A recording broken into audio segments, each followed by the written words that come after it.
If you ask which is the oldest university in the world, you're going to get two very different answers. One will take you to the deserts of Morocco in 859 AD, and the other to the heart of Italy in 1088. So that ends the video, right? Morocco wins by 2 centuries. Well, not yet, because there is a hidden catch in what we actually call a university. And by that standard, Italy might just steal the crown. So let's start by looking at the record holder.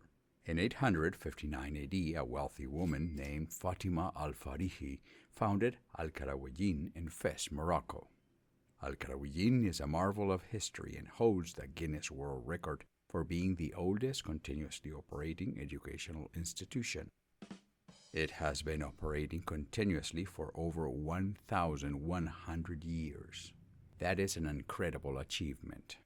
But when Al-Qarawiyyin opened, it wasn't a university in the way we use the word today.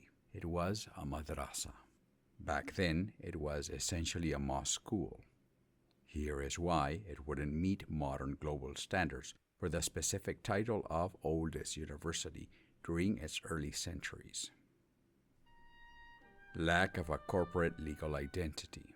In modern law, a university is a legal corporation, an entity that can own property, enter contracts, and exist independently of its founders. Al-Qarawiyyin, being a madrasa and a mosque, was supported by charitable endowments, but it didn't have the independent legal personhood that European universities developed a couple of centuries later.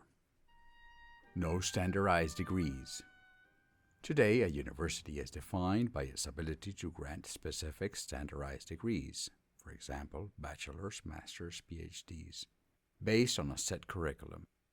Al-Qarawiyyin used a system called the Ijaza. This was a personal certificate issued by a specific teacher to a student, essentially saying, "I authorize you to teach this specific text because you have mastered it." It was a relationship between two people, not a standardized degree from an institution. Islamic curriculum. The word university, from the Latin universitas, implies a universal scope of study. For most of its history, Al-Qarawiyyin focused almost exclusively on Islamic religious sciences, Quranic studies, and Arabic grammar. While subjects like astronomy or logic were sometimes taught, they were usually secondary to Islamic teachings. Modern universities must offer a broad range of secular and diverse academic disciplines. Admission and structure. Modern universities have fixed requirements for entry, set years of study, for example, the 4-year degree, and a bureaucratic administration. Learning at Al-Qarawiyyin was much more informal. Students could study for decades or just a few months. There were no admission offices or standardized testing systems to move from one grade to the next level. Al-Qarawiyyin officially became a modern university in the 1960s. However, because it took so long to meet those standards, it could no longer truly claim to be the oldest university in the world. Now, let's travel in time and arrive at 1088 AD, the Università di Bologna. It's 200 years younger, but it did something revolutionary. While Al-Qarawiyyin is the oldest school, the oldest university is the University of Bologna. The reason for this distinction comes down to the specific definition of what a university is. Bologna didn't just teach students. It invented the legal and structural DNA of the modern university system. Here are 4 main reasons why Bologna is considered the true mother of universities. It invented the word university. The word university comes from the Latin word universitas, which was first coined in Bologna. At the time, it didn't mean a place of learning. It meant a guild or a legal recognized group of people. In Bologna, students from across Europe formed a guild of students to protect their rights. This was the first time in history that an educational group became a formal legal entity. It created the degree system.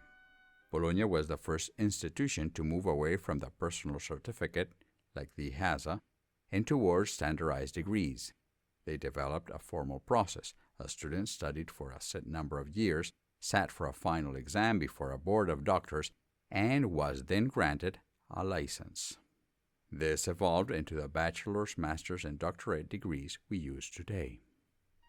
Student power and independence. Unlike earlier schools that were controlled by kings or religious leaders, Bologna was a student university. The students actually hired the professors.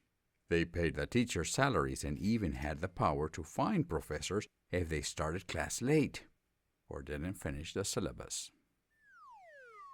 This created the concept of academic freedom, the idea that a school should be an independent space for thinking, separate from the government or religious leaders. A secular focus. While Al-Qarawiyyin and early European schools like Paris were heavily focused on religion, Bologna began as a secular law school. It was founded to study the Corpus Juris Civilis, ancient Roman law, which had just been rediscovered. So let's come up with a verdict. Who takes the title? From our perspective, if you define a university as a building where people learn, Al-Qarawiyyin wins.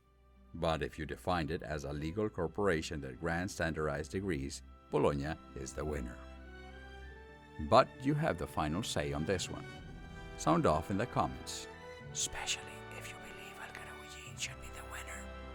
And if you like this video, probably only those that wanted Bologna to be the winner, but I still admitted that Al-Qarawiyyin is the oldest school in the world, then hit the like button, subscribe, and ring the notification bell, and I'll see you in the next video.